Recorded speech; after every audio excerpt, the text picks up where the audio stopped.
Welcome to the Broken Pie Chart podcast. I'm your host, Eric Moore, and this is episode number 1. Today, we'll be talking a little bit about those retirement calculators. Okay, really the genesis of this discussion today is going to be around a conversation I recently had with someone who had reached out to me and asked, do I have enough? Am I where I'm supposed to be?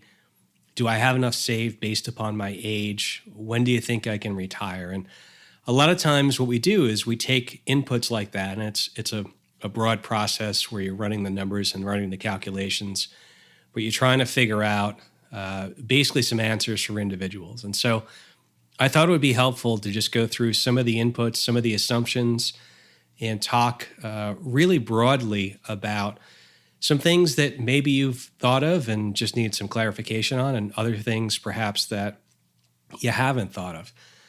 And when we think about, where you are as an investor and what you're trying to get to, where you want to go, it's really a function of several inputs. And some of these things are going to be controllable, some less so. But really, it's about understanding where you are in the various stages of your saving and investing life. And so really, you think about there's an accumulation phase.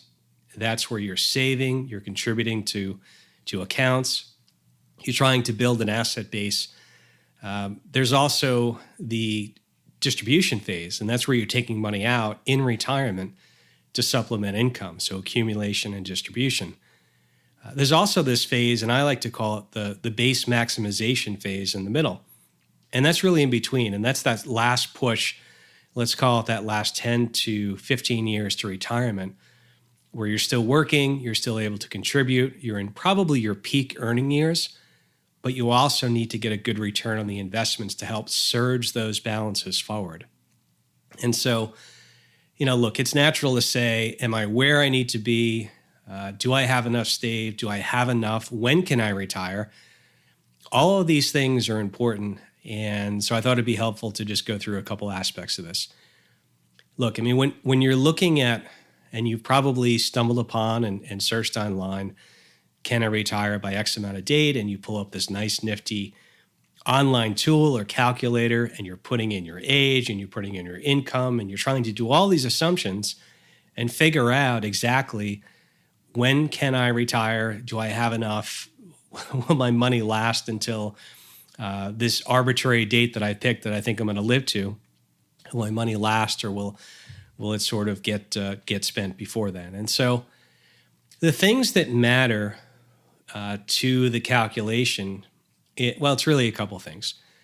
First, it's how much are you able to contribute? Inflation, the return on your investments. In other words, what type of return are you getting on the investments that you have?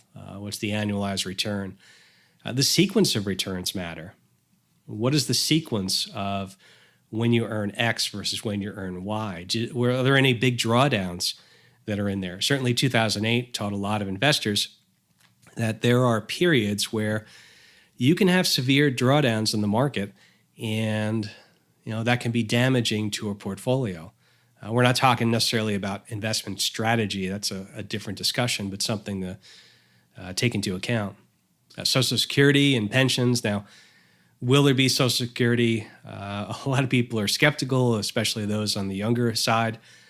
But certainly taxes, those things all matter. Withdrawals and expenses. How much are you going to need in retirement?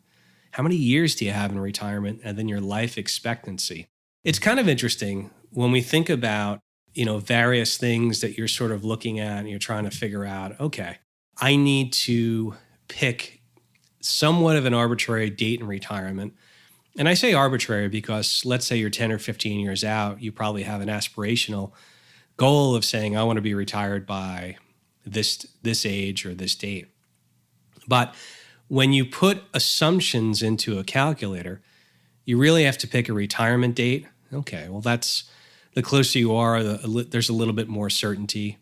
Certainly when you can retire will have, really that's a little more of a question that can be answered by how much you have.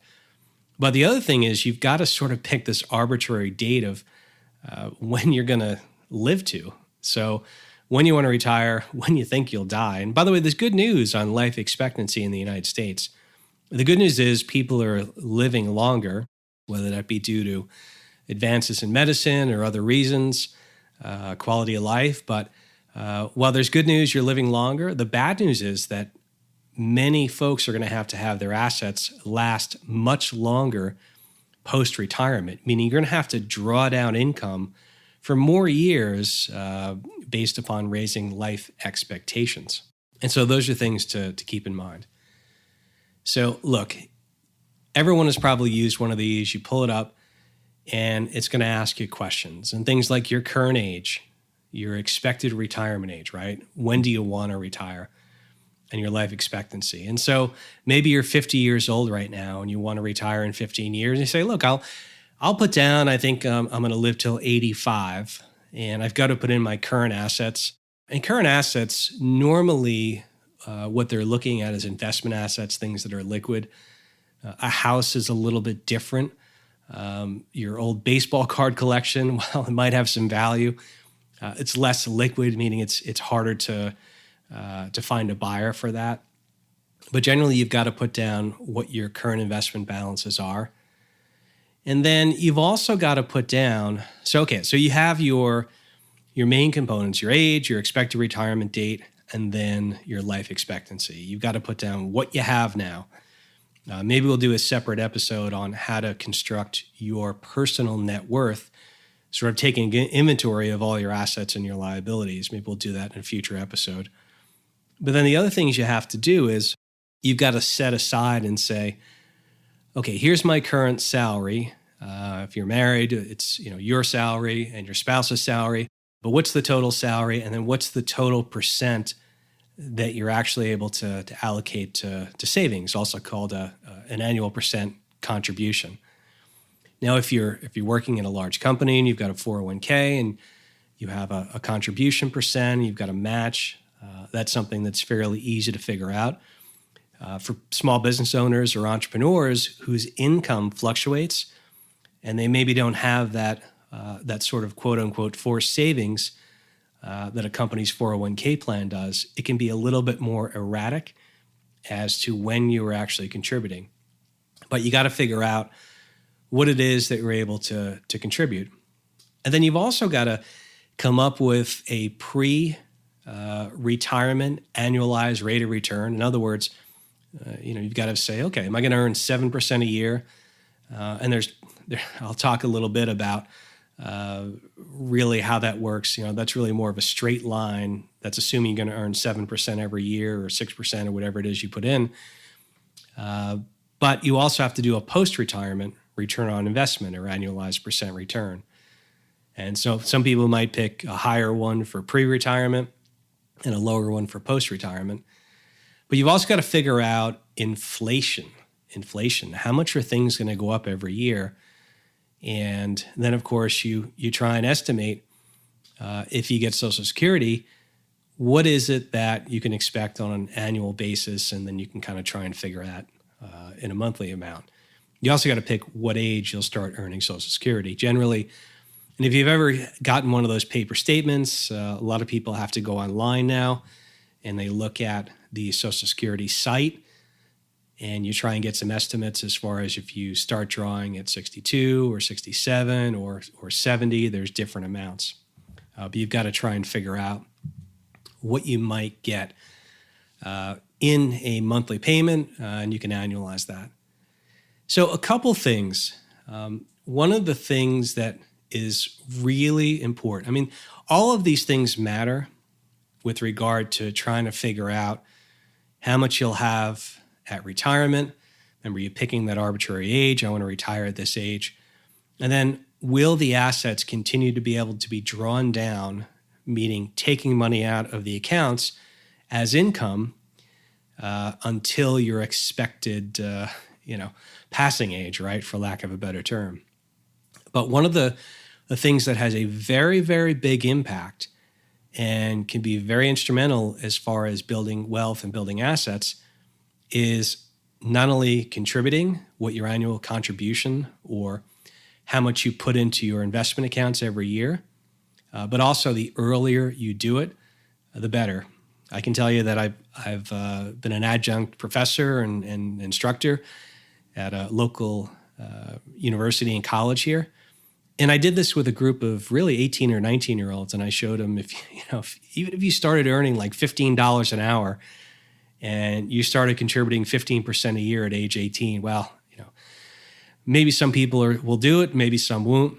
But the point is that the earlier and the more disciplined you are to it, the bigger impact it can make.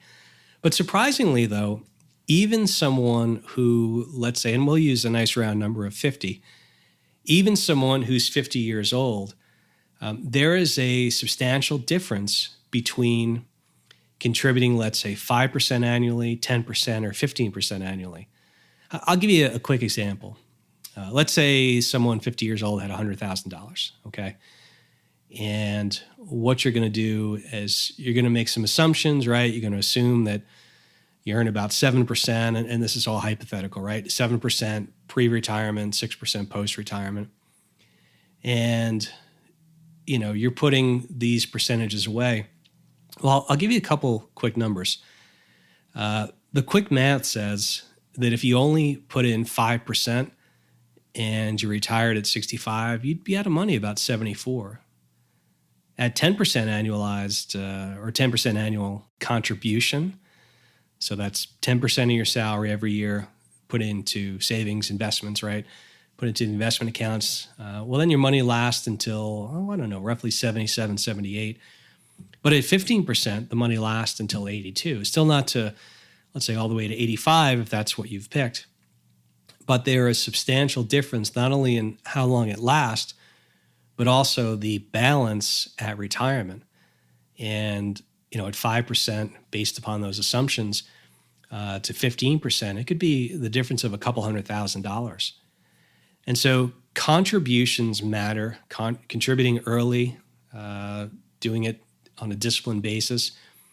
And folks, one of the things that I tell people is, especially those of you working for corporations that get a nice matching component to their 401k contribution, it might be easier than you think to get to that 15% level, especially considering that that is pre-tax money, meaning that if you had that into your paycheck and you didn't put that into a 401k, you would get taxed on that money. Most of the 401k plans, you're able to put that money in, and that is pre-tax money, so it's not taxed. And so you're actually giving up less than you think. Now, if you're a small business owner or an entrepreneur, there are things like SEP IRAs and other types of vehicles where you might be able to get a pre-tax contribution there as well.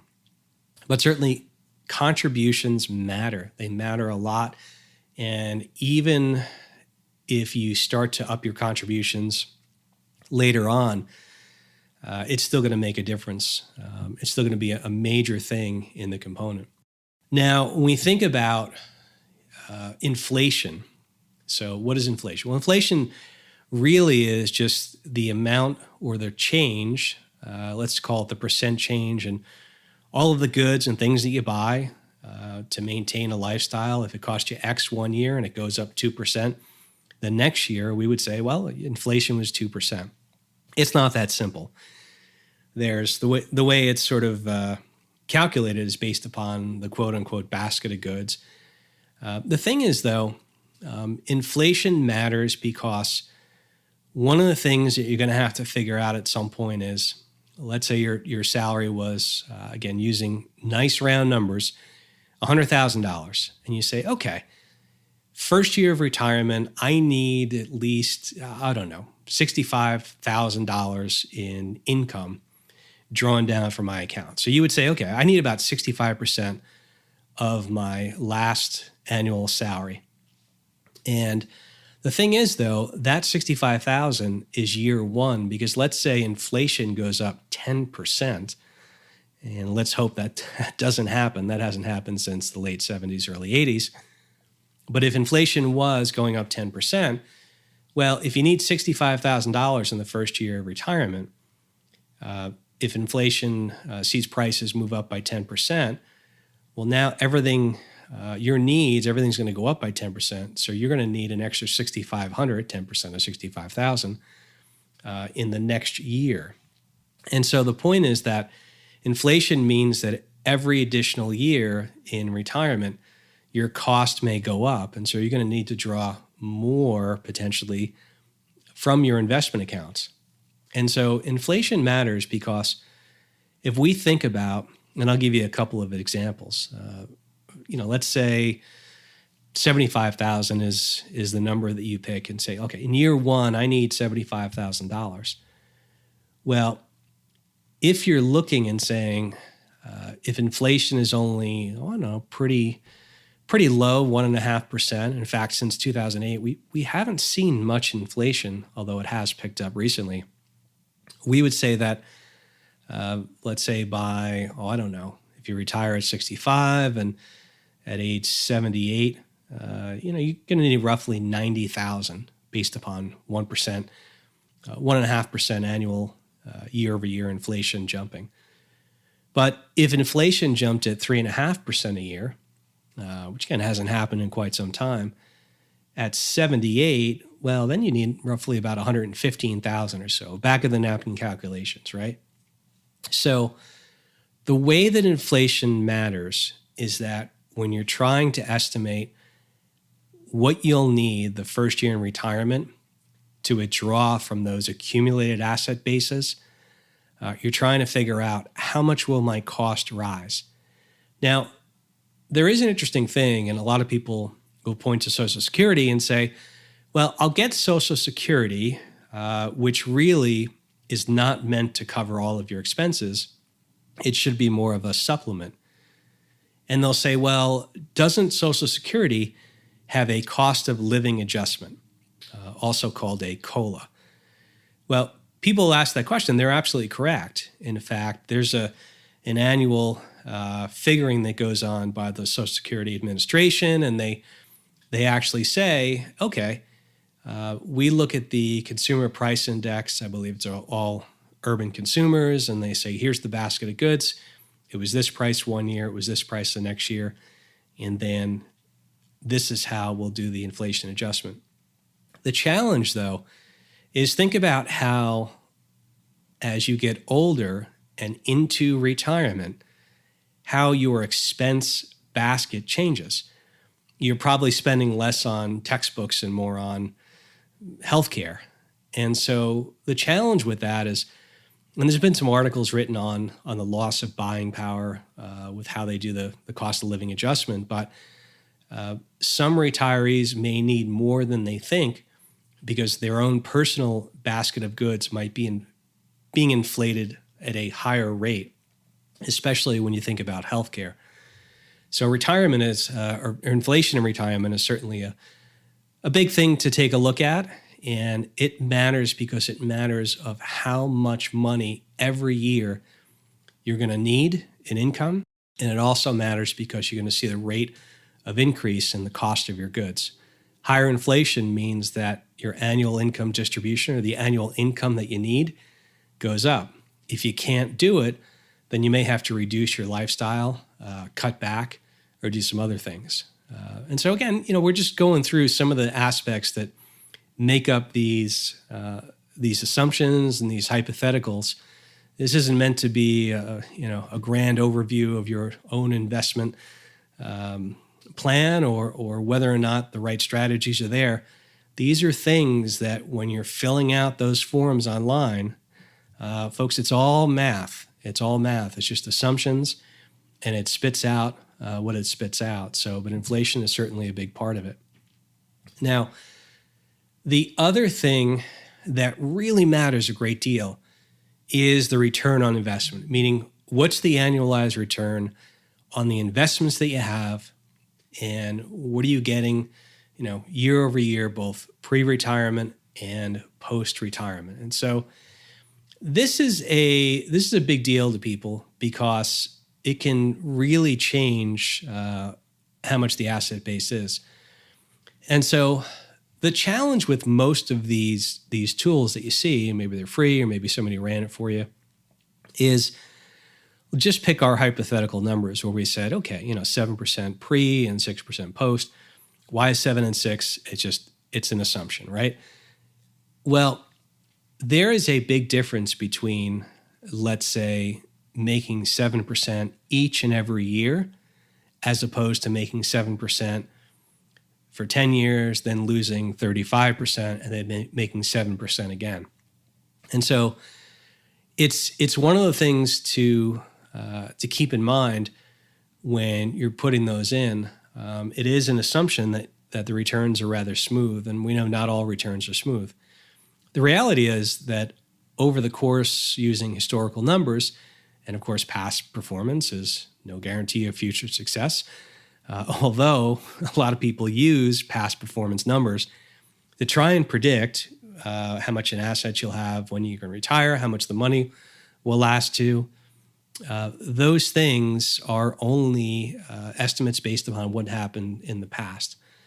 But to give you an idea of how powerful some of the return things could be, if let's say, we use some numbers. Remember our initial thing? We said, you have you make about $100,000, and you're 50. You want to retire in 15 years at 65.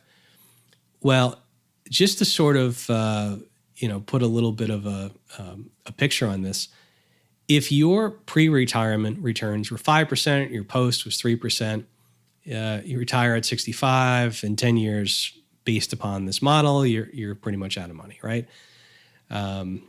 Based upon the assumptions only, right? But then if you're able to get something like a 7 and 6, the assets last pretty far. If you're able to get 10 and 6, then based upon that, if you die at 85, there's still money in the till, so to speak. So when we think about contributions to investments and we think about the return on investment, that really matters. But the other thing that really matters, and not all programs do this, something that I always talk to with people is, what would happen if you had a year like 2008 again? What would that mean to delaying retirement or the lifestyle that you're able to have in retirement? And so I think it's important to sometimes stress test some of these and then to take a look and say, are there strategies that would help to lessen, with the goal of lessening that type of drawdown? These are really, really important things to think about. But certainly the return and the contributions are major things. When I say the drawdowns, just to kind of paint a picture on this, if you lose 10% in order to get back to break even, you would need roughly 11%. And so essentially the same thing. You lose 10%, you essentially need another 10%, give or take a percent, right? 11% to get to break even. If you lost 5%, you basically need 5% to get to break even. But here's the thing. In 2008, the markets were down, at one point over 55%-ish on the S&P 500. Remember, it closed down for the year and then, of course, opened and went down again into March of 2009. But if you lost 50% on your investments, you would actually need 100% to get back to break even. Imagine this. Okay, you have $100,000, $1 million, whatever it is, you lose 50%. So your million goes to 500,000. To get back to $1 million, you need 100% return. And so I bring that up because it's important to think about not only the assets that you have, but what type of risk management is in place on the investment side. And these are things that will be important to discuss, certainly. The other things that sort of matter, and I joked around as picking your aspirational retirement date, and that's arbitrary thing. Like, who knows what age you're going to live to? You're sort of trying to figure out, will the money last? If I live long enough, will it last? Maybe I want to have extra money. That way I can give it to people, will it to people, donate it, whatever it is. And so this is all about assumptions. But it goes back to the central point of many of you are probably asking yourselves, am I where I should be? Do I have enough? How do I even start to bring this all in? We've only talked about some of the basic inputs, certainly. There's a lot more that goes into this. Think about your house. Now, your house, we didn't really talk about as part of your investments, but building equity in a house is also a way of generating wealth. Your primary residence, you're paying a mortgage. At some, if you want to figure out what your equity is, you take your home price minus the debit balance on the mortgage. But one of the things that you have to figure out is, okay, how do you even make some assumptions based upon where you think the price of the home will be? And of course, real estate is less liquid than something like a stock, which has a liquid market, has a bid and an ask. Who knows where real estate's going to be in however many years you predict that you want to sell the asset and retire. You don't know what the type of market it is.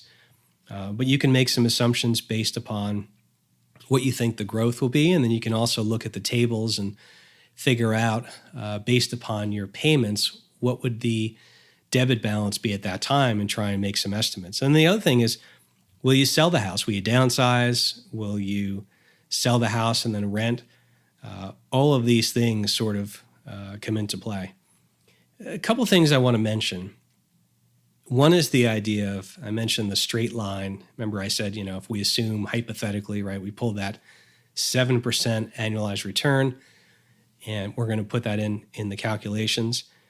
Well, sometimes you see what's called Monte Carlo simulations. And really what that does, it tries to put a probability of what's the probability based upon historical asset class performance of what's the probability that that's what you'll actually earn.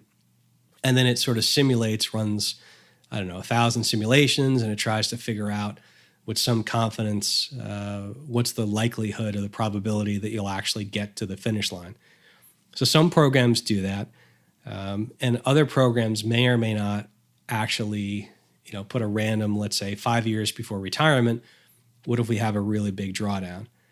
The other thing I would say is that a couple quick things here. We talked about inflation. One of the things you have to be careful of is, let's say you put in 3% inflation as your expectation. Okay.